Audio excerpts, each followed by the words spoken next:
Silicon ಸಿಟಿಯಲ್ಲಿ ಯುವತಿಯ ಮೇಲೆ ಆಸಿಡ್ ದಾಳಿ ನಡೆದು 5 ದಿನಗಳಾದರೂ ಆರೋಪಿ ನಾಗ ಅಲಿಯಾಸ್ ನಾಗೇಶ್ ಇನ್ನೂ ಪತ್ತೆಯಾಗಿಲ್ಲ. ಈತ ನಾಗೇಶ್ ದಾಳಿಗೂ ಮೊದಲೇ ಯೋಜನೆ ರೂಪಿಸಿಕೊಂಡಿದ್ದ ಎನ್ನಲಾಗುತ್ತಿದೆ. ಬೆಂಗಳೂರಿನ ಸುಂಕದಕಟ್ಟೆಯಲ್ಲಿ ಯುವತಿಯ ಮೇಲೆ ನಡೆದ ಆಸಿಡ್ ಅಟ್ಯಾಕ್ನ ಆರೋಪಿ ನಾಗೇಶ್ನ ಸುಳಿವು ಸಿಕ್ಕಿಲ್ಲ. ಬೆಂಗಳೂರು ಪೊಲೀಸರು ನಾಗೇಶನಿಗಾಗಿ 10 ತಂಡ ರಚಿಸಿಕೊಂಡು ಶೋಧ ನಡೆಸುತ್ತಿದ್ದಾರೆ.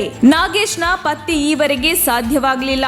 ಆರೋಪಿ ನಾಗೇಶ್ ಯುವತಿಯ ಮೇಲೆ 10 ದಿನ ಮೊದಲೇ ಪ್ಲಾನ್ ಮಾಡಿ ಕೃತ್ಯವೆಸಗಿರುವುದು ತಿಳಿದು ಬಂದಿದೆ. ಪೊಲೀಸರ ಕೈಯಿಂದ ತಪ್ಪಿಸಿಕೊಳ್ಳಲು ಏನೆಲ್ಲ ಮಾಡಬೇಕು ಅನ್ನೋದನ್ನ ಮೊದಲೇ ಪ್ಲಾನ್ ಮಾಡಿಕೊಂಡಿದ್ದ ಎನ್ನಲಾಗ್ತಿದೆ.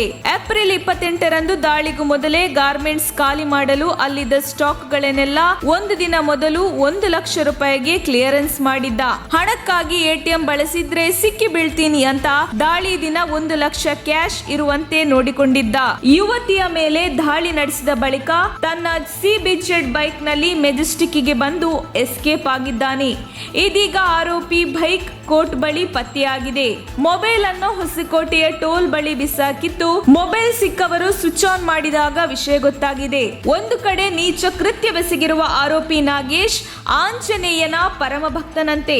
ಆಗಾಗ ತಮಿಳುನಾಡಿನ ದೇವಸ್ಥಾನಗಳಿಗೂ ಹೋಗ್ತಿದ್ದಾನಂತೆ. ಹೀಗಾಗಿ ಪೊಲೀಸರು ತಿರುಪತಿ ಸೇರಿದಂತೆ ಹೊರ ರಾಜ್ಯಗಳ ದೊಡ್ಡ ದೇವಸ್ಥಾನಗಳು, ಮಠಗಳು, ಧಾರ್ಮಿಕ ಕೇಂದ್ರಗಳಲ್ಲಿ ಹುಡುಕಾಟ ನಡೆಸುತ್ತಿದ್ದಾರೆ. ತಿರುಪತಿಯ 3000 ಫೇಸ್ ರೆಕಗ್ನೈಸೇಷನ್ ಕ್ಯಾಮೆರಾಗಳನ್ನು ಪೊಲೀಸರು ಜಾಲಾಡಿದ್ದಾರೆ. ಎಲ್ಲೂ ಕೂಡ ಆರೋಪಿಯ ಮುಖ ಕಂಡು ಬಂದಿಲ್ಲ.